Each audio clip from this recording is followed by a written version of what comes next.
to ask you to direct a review of the IRS 501c policies, because it's my belief that for a long time, the policies of the IRS have been very misaligned with the statutory direction that Congress gave the IRS over these agencies, and that to a degree, the IRS was bullied into taking these non-statutory positions because there was so much blowback from the dark money forces and from their mouthpieces when they tried to intervene.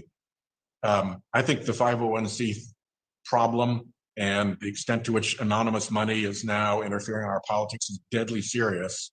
And I hope when I ask you, you'll take an honest look at this and not appoint someone to do it who'll give it a whitewash, and instead take a really good hard look at what went wrong.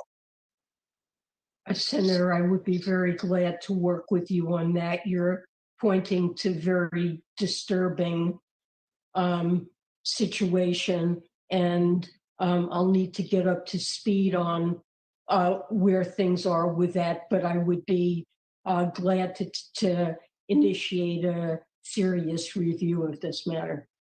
Good. Another serious matter is Freddie Mac warning of a coastal property values crash around the country because of climate change driven sea level rise. 40 sovereign banks warning of systemic global risk to the economic system from climate change. Economists warning of a carbon bubble that will clobber the US economy. And given how serious all of that is, I'm wondering where your senior level climate person will be in the Department of Treasury. There's no specific office. How are you going to staff addressing climate at the most senior levels of Treasury? Well, I will look to appoint someone at a very senior level to lead our efforts and to create a hub within Treasury in which we particularly focus on financial system related risks and tax policy incentives toward climate change. I think we need to seriously look at assessing the risks to the financial system from climate change. The Federal Reserve has recently said that they would be joining the network of supervisors for greening of the financial system. There are developing methodologies to do that, and we'll focus on that. In a word or two, how seriously do you think we should take Freddie Mac's warnings of coastal property value crash, the sovereign bank warnings of systemic risk, and so many economists' warnings of a carbon bubble crash? I think we should take these risks very, very seriously. I think climate change is an existential threat, and both the impact of climate change itself and policies to address it could have major impacts, creating stranded assets, generating large changes in asset prices, credit risks, and so forth that could affect the financial system. So these are very real risks. And systemic risk is a mild phrase, but it conveys a very powerful message, doesn't it? Yes, it does. I agree with you. Last question. I believe that foreign corruption and kleptocracy is inimical to our national security interests. For too long, the US has been a haven for international corruption and kleptocracy through our shell corporations, with intense leadership from Mike Crapo, who I want to give a big shout out to here, and Sherrod Brown. We got into the National Defense Bill the Beneficial Ownership Reform Incorporation Transparency Bill, another tedious name for something that's actually very brutal and essential. And I'm interested in who you think will lead the effort of cleaning up that mess using this new statute within Treasury, and how high up within Treasury will you place responsibility for cleaning up the dark money shell corporation problem that America has fomented? So let me start by saying that this is a very important problem and that the act that was recently passed by Congress gives us an enormously potent tool to address this problem. We will try to get up and running as quickly as possible and devote ourselves to building that database so that we can address these issues. And we'll be certainly looking to give this very high priority. You agree it has a national security dimension? Absolutely. That's it for me. Thank you very much, Dr. Yellen. I really look forward to working with you, and to Bob Casey, my apologies for jumping ahead of you. Thank you, Senator Whitehouse. Senator Portman. Thank you, Mr. Chairman. And to Dr. Yellen, thank you very much for your time you gave me recently to talk about many of the issues that I know have come before the committee today. I'm going to revisit one that I'm sure has been talked about, which is the fiscal discipline question. A Treasury Secretary can be very powerful within an administration, providing a voice for fiscal sanity. And I would urge you to do that. Our conversation was about the relatively low interest rate environment and the fact that you think that investments are needed and that going into further deficits and adding to our debt is appropriate. I would hope again that although we do have relatively low rates today, knowing that that could change, we shouldn't get too comfortable with that. And second, that we have historic levels of deficits now, and as a percent of our GDP, not seen since World War II, which is frightening. One quick story: when I was OMB director under the Bush administration, this is a long time ago, 14 years ago, I wanted to propose a balanced budget over 5 years, and there was the ability to do that only 14 years ago. Think about that, a balanced budget, not over 10 years, but over 5 years in the budget. There was quite a debate in the administration at the time. And frankly, I think I was on the losing end of it until somebody weighed in. And that was Hank Paulson, who was then Secretary of the Treasury. And I always be grateful for him for that. I think it was the right thing to do. At least it showed that we could get to a balanced budget by making some tough decisions. And the Treasury Secretary obviously was someone who people were listening to from an economic point of view. So with that, I don't know that I've posed a question, but I would love to hear your response to what you see as your responsibility to be a voice of fiscal sanity within the administration. I completely agree with you, Senator Portman, that the Treasury Secretary has to be a voice for fiscal sanity, and I pledge to do that.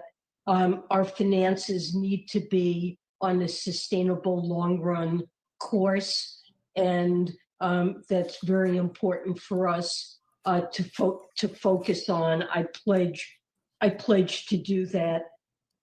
Right now, short term, I feel that we can't afford what it takes to get the economy back on its feet, to get us through the pandemic, and to relieve the burdens that it's placing on households and small businesses. And research from other countries suggests that often spending money to address a weak economy ends up creating a lower debt burden in the long run than failing to provide that support. So that will be my focus in the short run, is getting the economy back on its feet. But longer run, there are challenges in achieving fiscal sustainability. We have to make sure ultimately the deficits that we run, if we do that, are consistent with fiscal sustainability. The world has changed. I believe the future is likely to bring low interest rates for a long time, but of course it is a risk that interest rates can rise, and we need to consider that risk as well in crafting a sustainable and responsible policy. Thank you. I will look forward to working with you on coming up with ways to deal with that long-term structural deficit, because we all know about it. We all know it's there. It's the mandatory spending side of the ledger. And I've talked to you about this in our conversation privately, but I do look forward to working with you on that. The Tax Cuts and Jobs Act was passed in 2017, and the resulting economic improvements were dramatic. We had, as of February, as I recall, 16 straight months of wage gains of 3% or more before COVID hit. Unbelievable. We had poverty rates at record levels since poverty rate began to be measured back in the 1950s. We'd never had a rate as low as we had going into the pandemic. And obviously unemployment was low, historically low for many groups, including Blacks, Hispanics, and others. So this is, this is a good thing. We had an opportunity economy that many of us talk about, but it actually was happening. And I think a lot of it was because of the investment that businesses were making, small and large alike, because of the tax reform that really made it more advantageous to invest in America, $482 billion in equipment, buildings, and most importantly to me, employees by U.S. businesses during this time period after the 2017 bill and before the pandemic hit. Let me ask you, if I could, about one part of that, and that is the corporate rate. My understanding is that President-elect Biden has talked about raising the corporate rate and also raising the amount of taxes that one would pay for global income, both of which I think are going to result in less investment in the United States. And the whole reason we lowered the rate was to be sure we were more or less competitive with the rest of the developed world. Our rate is still, frankly, when you include the state income tax, higher than the average, but it's about at the average, whereas before we had the highest rate among all the developed countries. And, you know, what people were doing is investing overseas, not in America. And we were losing jobs, we were losing businesses, companies were inverting, we're losing investment, and much of that has started to come back. It's been a good thing. The bill introduced a concept of not just lower rates, but also this global intangible low tax income, the GILTI regime, which is very complicated, but basically it's anti-base erosion, meaning that it effectively acts like a minimum tax on foreign earnings of U.S. companies.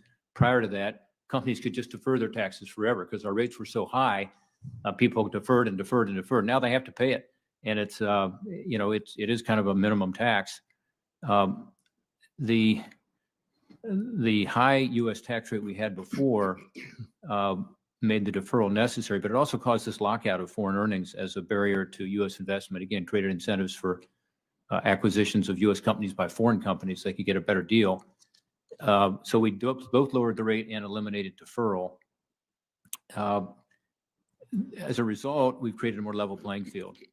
I just am worried about these proposals to both increase the corporate tax and to double the rate, as I understand it, on GILTI, on this minimum tax from 10.5% to 21%.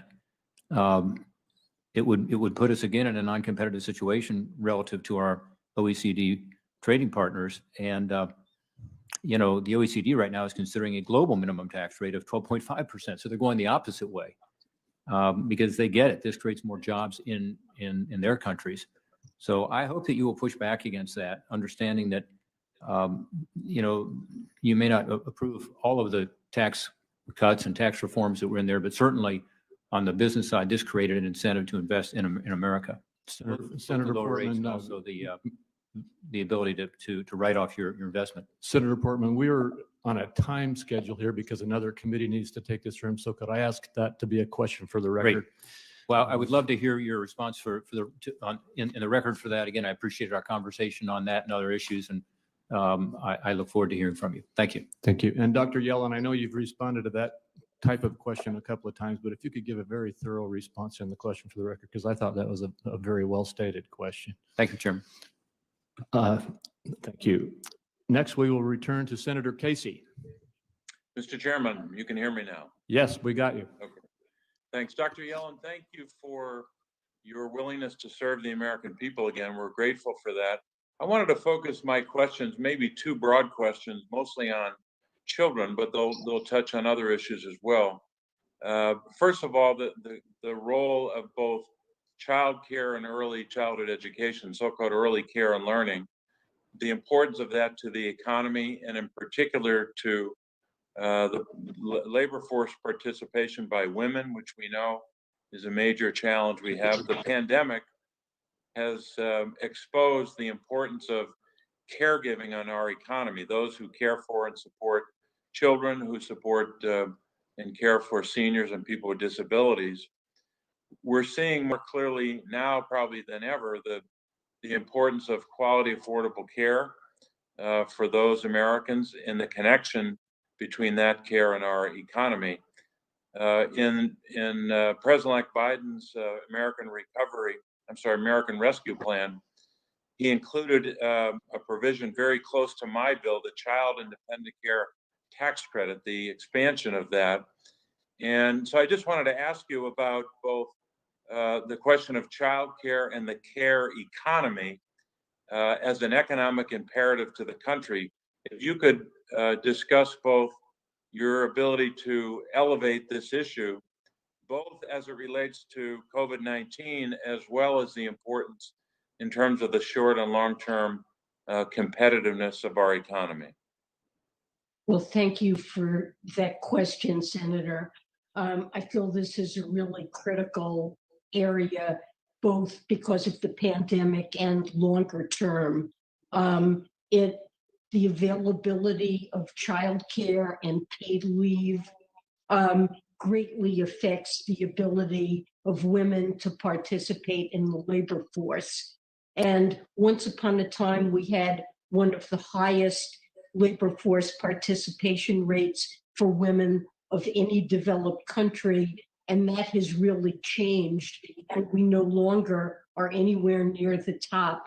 And where we stand out is that the United States does much less on the front of childcare and paid leave than most other developed economies.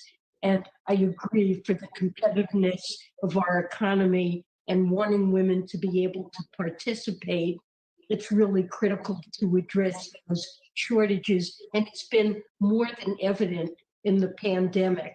It's women who have suffered a disproportionate loss in jobs, who have a disproportionate burden of caring for children who are out of school, and for relatives who are ill and need help. And it's really impacted them mightily, and because of a lack of these supports. Well, I appreciate that, because it's I think very much apparent now, because of the pandemic, about how important those programs are and those strategies are for caregiving. My last question before my time runs out, Dr. Yellen, is about kid savings accounts. This has been an idea that's been around, proposed over the last 20 years. I've worked with Senator Wyden on the Young American Savers Act. It's a measure that I proposed, a similar measure, in the debate on the 2017 tax bill. The Democrats all voted for it. I think it's time finally to enact kid savings accounts to support equity building for our nation's kids, so we can also at the same time support emergency savings for their parents. Could you discuss briefly, and I know we only have less than a minute left, the role of asset building in securing the middle class? Well, just very briefly, Senator, I certainly agree that assets are utterly essential for people in dealing with an emergency. It's shocking that such a large fraction of Americans wouldn't have $400 to deal with an emergency. And it's necessary for home ownership, for business formation, for saving. And we have huge wealth disparities, even greater than income disparities. And the racial wealth gap has also worsened over time. So looking for strategies to address that gap and promote asset building, I think, should be very much the forefront of policy. Well, Dr. Yellen, thanks so much. Good luck in your confirmation. I'll have some other questions for the record. Thank you, Mr. Chairman. Thank you, Senator. Thank you, Senator Gracie. Senator Hassan. Well, thank you, Mr. Chair and Ranking Member Wyden, for holding this important hearing and doing it today. Thank you, Dr. Yellen, for appearing before the committee and for your willingness to serve our country during this difficult time. Having someone with your expertise at the Treasury is going to be pivotal to helping struggling families and businesses as we work to contain the virus, protect and create jobs, and rebuild the economy. I have 3 questions that I think we can cover in our time. As we discussed when we met earlier this month, Dr. Yellen, I am working on a bipartisan effort with Senator Young to expand the research and development tax credit for small businesses. New businesses and innovative startups are a major source of job creation, which is going to be key to rebuilding our economy after we contain the virus. Dr. Yellen, could you speak to the importance of R&D investments to creating jobs and to the economic recovery? And at the Treasury, will you work with us to explore ways to support R&D through the tax code? Thank you, Senator. Certainly, I look forward to working with you. This is a very important matter. R&D is essential to innovation and to the growth of our economy. It's made a huge contribution. And I think you're absolutely right that new businesses and innovative businesses have driven job creation. So finding ways to support R&D investments and including by smaller new businesses is something I'd look forward to working with you on. Well, thank you, Dr. Yellen. As we continue to assist struggling businesses to keep their employees on payroll, we also need to strengthen support for the risk takers and innovators who create new jobs and help us grow the economy. Toward that end, the recent economic relief package contained a bipartisan bill that I introduced with Senator Burr to allow small businesses to both participate in the Paycheck Protection Program and to claim the Employee Retention Tax Credit.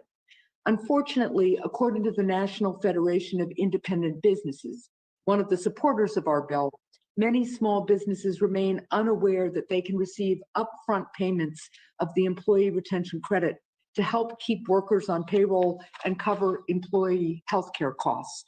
Dr. Yellen, how can Treasury increase awareness of the Employee Retention Credit so that small businesses can quickly and effectively receive the full range of economic relief available?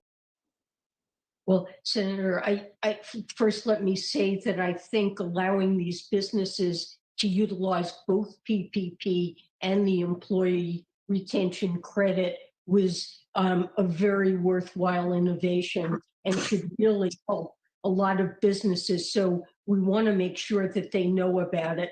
I will discuss this, I promise, with the IRS to see if there's something that they can do, but perhaps we can also work with nonprofits and with groups like the Federation for Small Businesses to see if we can find ways to publicize it so that they're aware that this is a benefit that's available. Well, thank you. I think this is an important factor in helping us accelerate the recovery and protecting jobs. So thank you for your willingness to work with us on that. I wanted to switch topics a little bit to the issue of terrorist financing. In previous finance hearings with outgoing Secretary Mnuchin, I've raised the importance of Treasury programs that combat the financing of terrorist and criminal organizations. The bipartisan National Defense Authorization Act passed earlier this month, and it included a provision led by Senator Warner that established an advisory group with Treasury to counter new ways that terrorists use emerging financial technology. One area of growing concern, for example, is the potential for terrorists and criminals to use cryptocurrency to finance their activities. So, Dr. Yellen, can you outline some of these emerging technological concerns and how Treasury should combat new forms of terrorist and criminal financing? Senator, I think you're absolutely right that the technologies to accomplish this change over time, and we need to make sure that our methods for dealing with these matters with terrorist financing change along with changing technology. Cryptocurrencies are a particular concern. I think many are used, at least in a transactions sense, mainly for illicit financing. And I think we really need to examine ways in which we can curtail their use and make sure that anti-money laundering doesn't occur through those channels. Thank you, Thank you, Mr. Chair. My time is up. I look forward to working with you, Dr. Yellen. Look forward to working with you as well.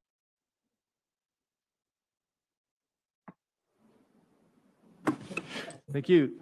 And next is Senator Cortez Masto. Senator Crapo. Thank you, Mr. Chairman. Senator Crapo, with leave from my colleague for Nevada and in no way taking from her time, I'd just like to take maybe 90 seconds to describe where I think we are with respect to the Yellen nomination. I hope that'll be acceptable to my colleague from Nevada. Be very quick, and this does not come off her time.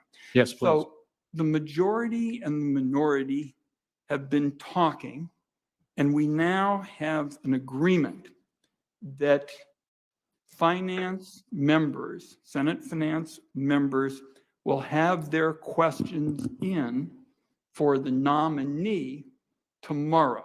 Yeah, close of business tomorrow. Close of business tomorrow. So my hope would be, Senator Crapo, that we could have Chair Yellen on the floor of the United States Senate on Thursday.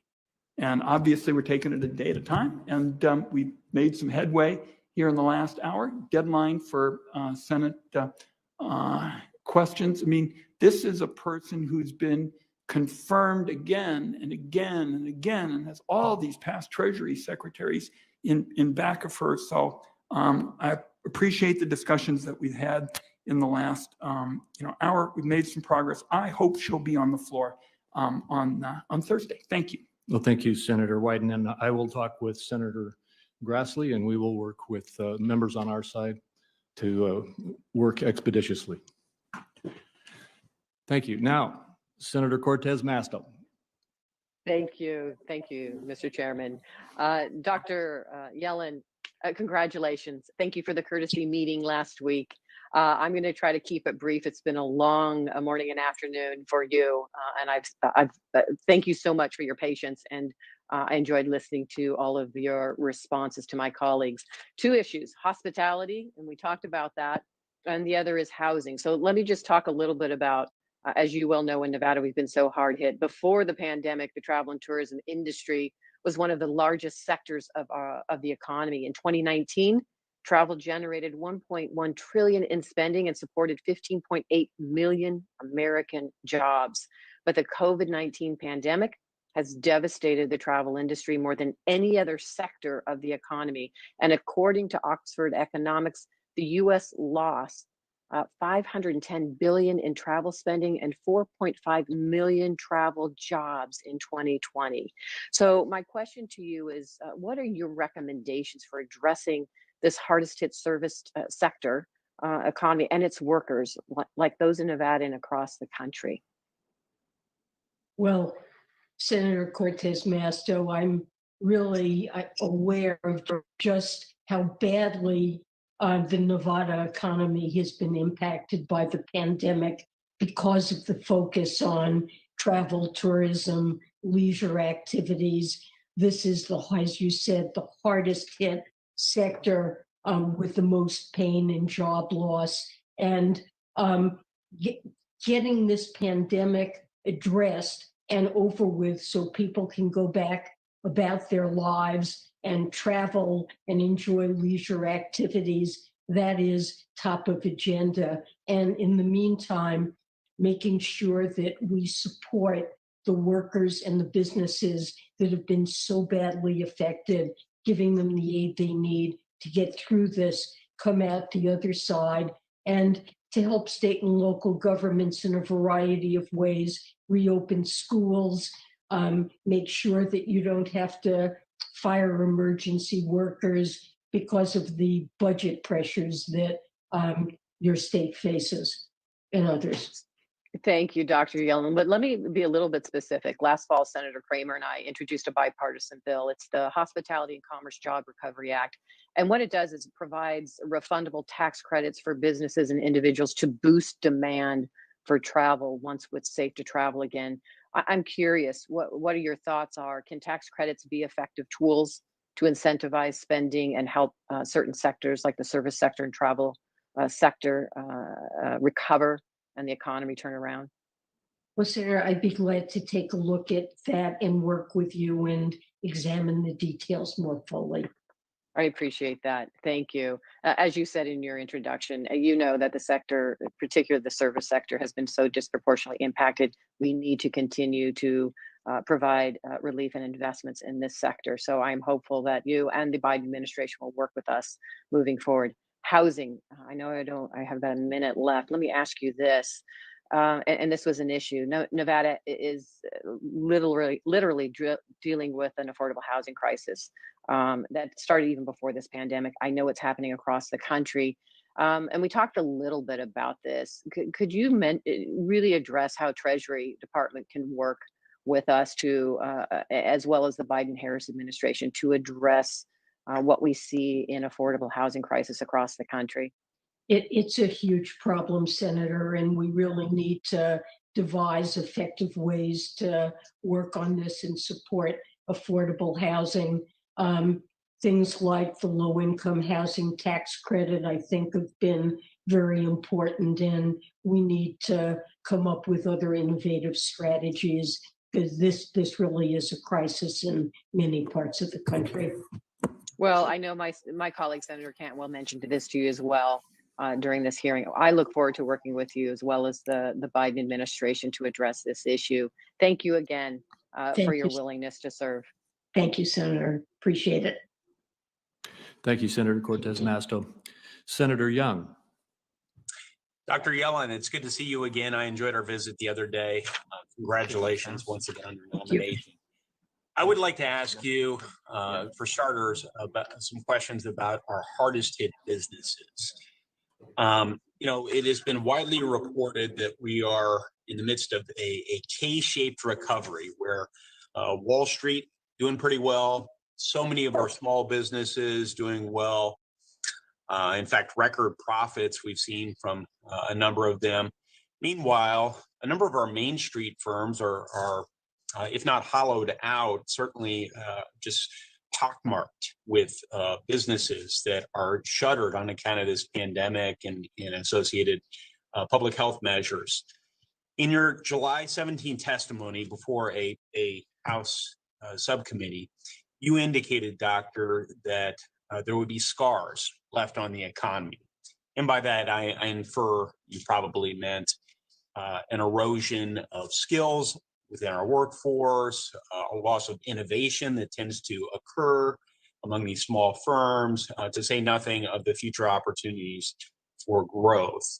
In the state of Indiana, it's estimated that 1 in 4 small businesses face closure, including generations deep family businesses that have really become pillars within given communities. So there's a social and cultural dimension to this as well. That's all if economic conditions do not improve.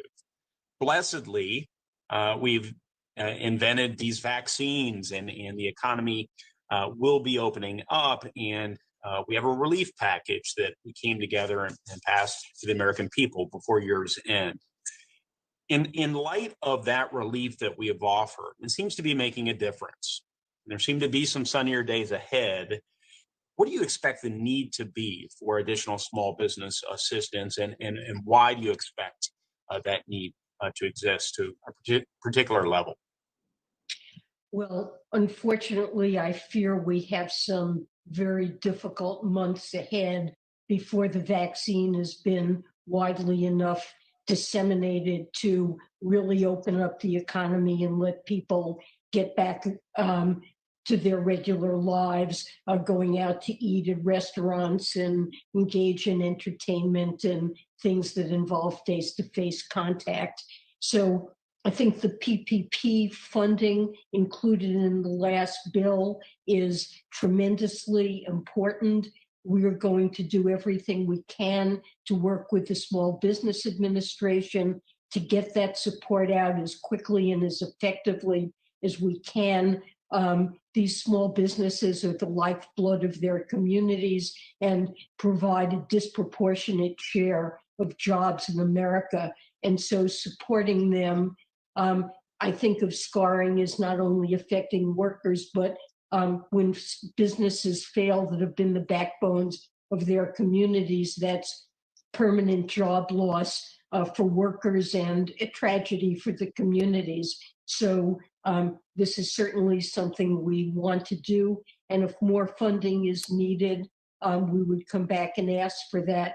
We've asked for some money for grants for the smallest businesses and some funding to support state and local and nonprofit in getting assistance out. Well, and I have to say that seems prudent to me, Doctor.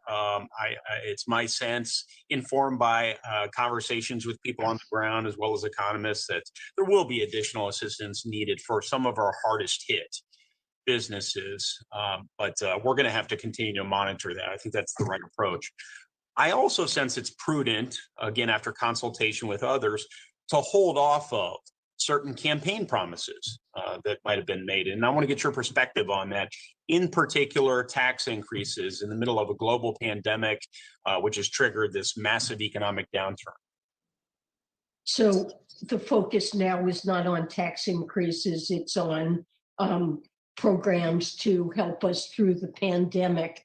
But we also, the president-elect also wants to pursue his Building Back Better agenda to strengthen the economy, make sure that we create good jobs at good wages for workers and invest in infrastructure and our people. And in that context, there may be a need for additional financing. We shouldn't think about tax increases in the abstract. I think anything that is proposed should be focused on corporations and on high-income individuals, and in the context of a larger program. Yes, Doctor. So I won't focus on the abstract. Let me get very particular. Are there any elements of the revenue-raising portions of the Build Back Better plan that you believe should be reconsidered?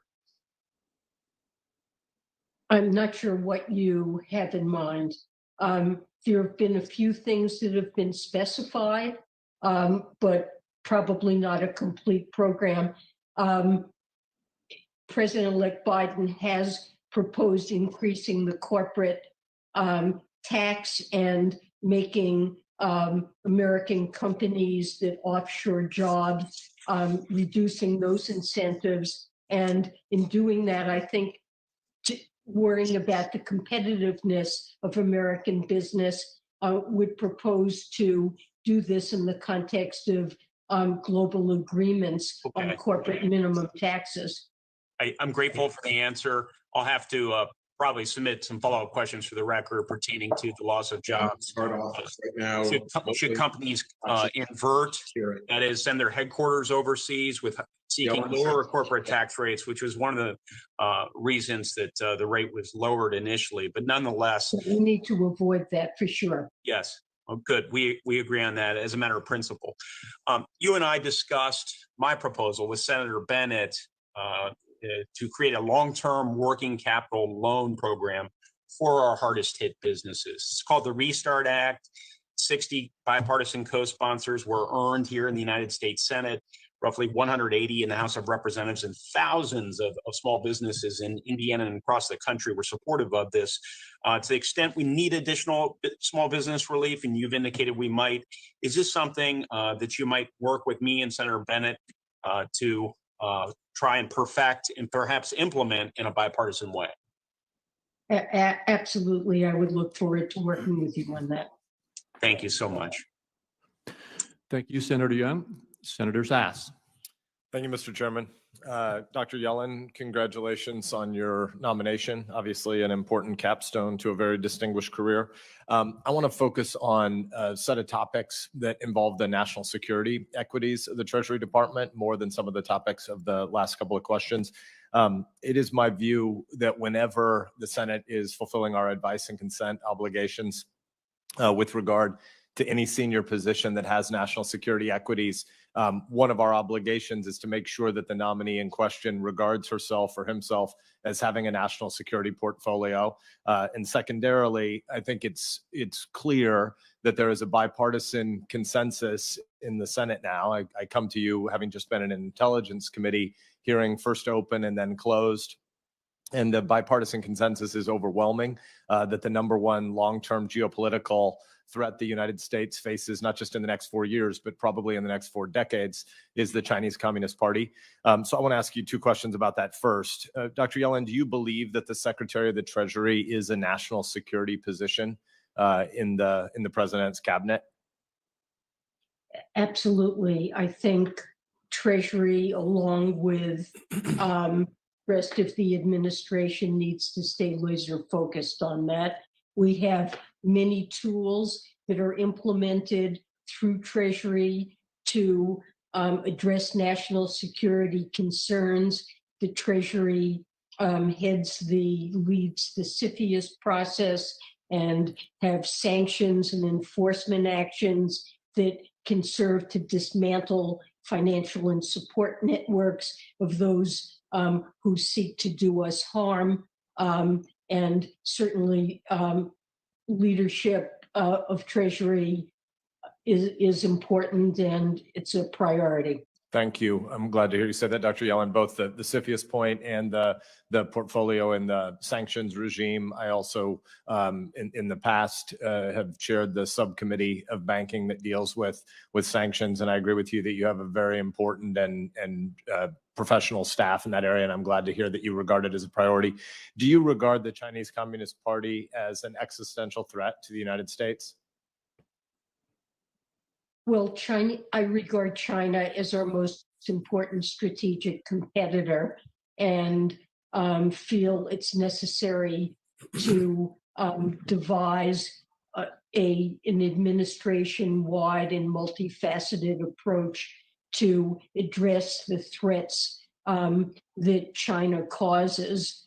And certainly we need to target illicit activities that are linked to theft of intellectual property and trade secrets, illegal efforts to acquire critical technologies and sensitive U.S. data, and fentanyl traffic, among other things.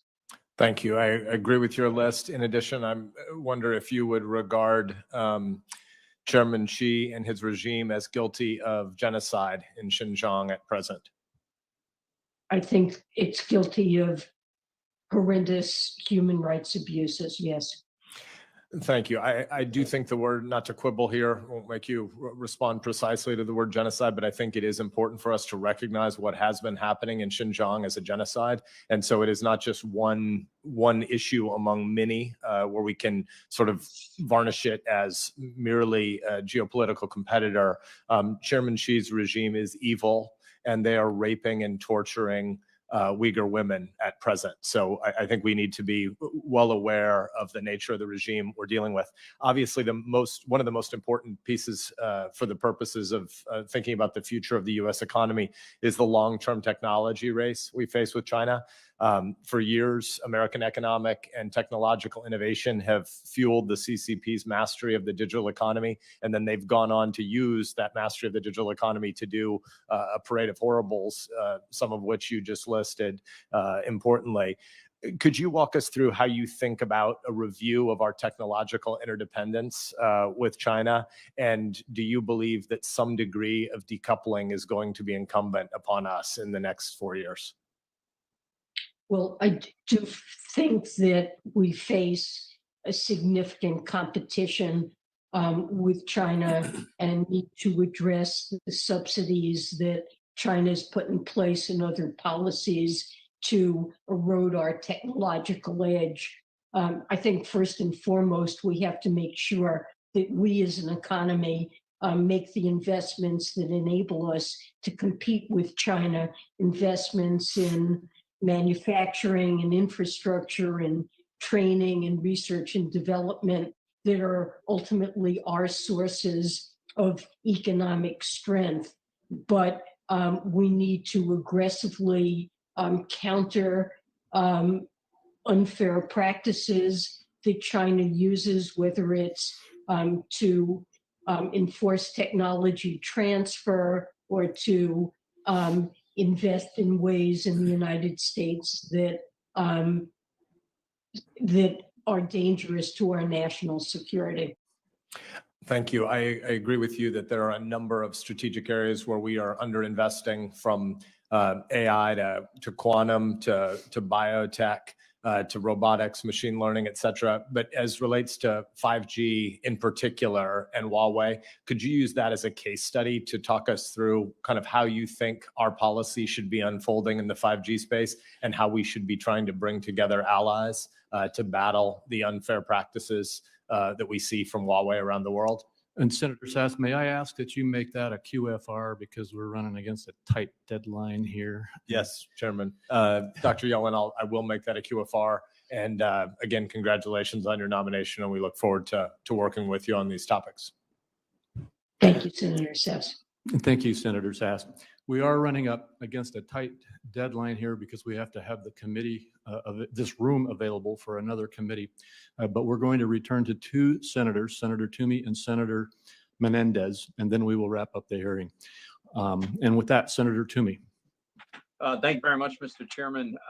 Dr. Yellen, I want to talk just a little bit about housing reform, housing finance reform, I should say, which I think is in some ways the great unfinished business of the financial crisis. As you know, the GSEs, Fannie Mae and Freddie Mac, are still in conservatorship, still perceived as too big to fail. Now they hold almost no capital. But Secretary Mnuchin and Director Calabria of the FHFA did take some significant steps that seemed to me steps in the right direction. While I would have preferred going further, at least there is an end to the automatic profit sweep. There is the opportunity to build up capital through retained earnings. There is a capital target now for the GSEs, and there are rules that are meant to limit the acquisition of the riskiest loans by the GSEs. Have you had a chance to look at these reforms, and have you determined that you would support leaving them in place? Senator Toomey, it's a very important matter. Nothing is more important to the future of housing in the United States than what we do with Fannie and Freddie. And I need to look carefully at what's been put in place. And ultimately, we need to find a solution that has bipartisan support and to work with Congress to craft an approach. Okay, will you commit to developing and releasing reform principles for both on the regulatory side as well as on the legislative side? We will certainly give priority to studying this issue and coming up with ideas about what should be done. Okay, and just quickly to follow up on the conversation we had the other day about the FSOC designations. You know, one of my concerns has always been that SIFI designations create the expectations of a taxpayer bailout should a problem occur.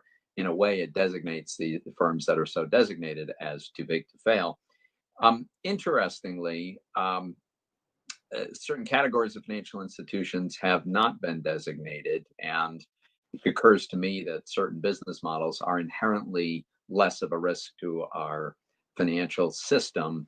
For instance, asset managers that simply hold assets on behalf of investors, as opposed to banks that intermediate credit and transform maturity.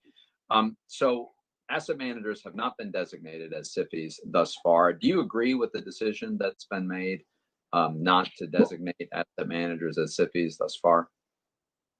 Well, when I served on FSOC as Fed chair, it was proposed to look at activities that asset managers engage in that might pose systemic risks. And a paper was issued that mentioned problems of possibly looking at high leverage in hedge funds. A working group was formed that was to look at, I think it's since been disbanded, the matter of whether or not some hedge funds have dangerous levels of leverage, open-end mutual funds that promise daily redemption and liquidity, that invest in assets that are relatively illiquid, can pose problems. And I think we saw some of those problems in March.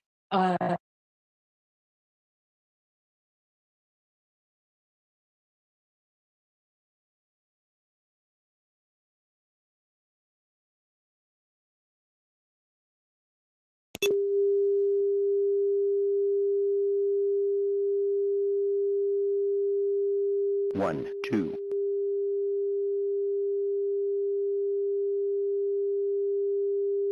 And I would point out that the money market funds have been remarkably stable and successful. But I appreciate that and look forward to working with you on these and other issues. Thank you, Mr. Chairman. Thank you, Senator Toomey. And is Senator Menendez back? I'm being told that he has not been able to make it back. And so that will conclude the questioning. Dr. Yellen, you've made it through to the end of the hearing. I know this was a long day for you, and we appreciate the fact that you are willing to serve, that we congratulate you on your nomination. And as you've probably heard in some of the discussion, a number of the senators will want to submit to you questions for the record. Some have already been stated here during the questioning period. Others will be submitted in writing. Those questions for the record are due by close of business tomorrow. And as Senator Wyden indicated, the committee does want to move expeditiously. So we ask you, Dr. Yellen, to please respond to these questions for the record as quickly as possible. We would like some thorough answers to all of these questions, but please respond to these as quickly as possible. And with that, again, Dr. Yellen, thank you so much for being here with us today. And this hearing is concluded.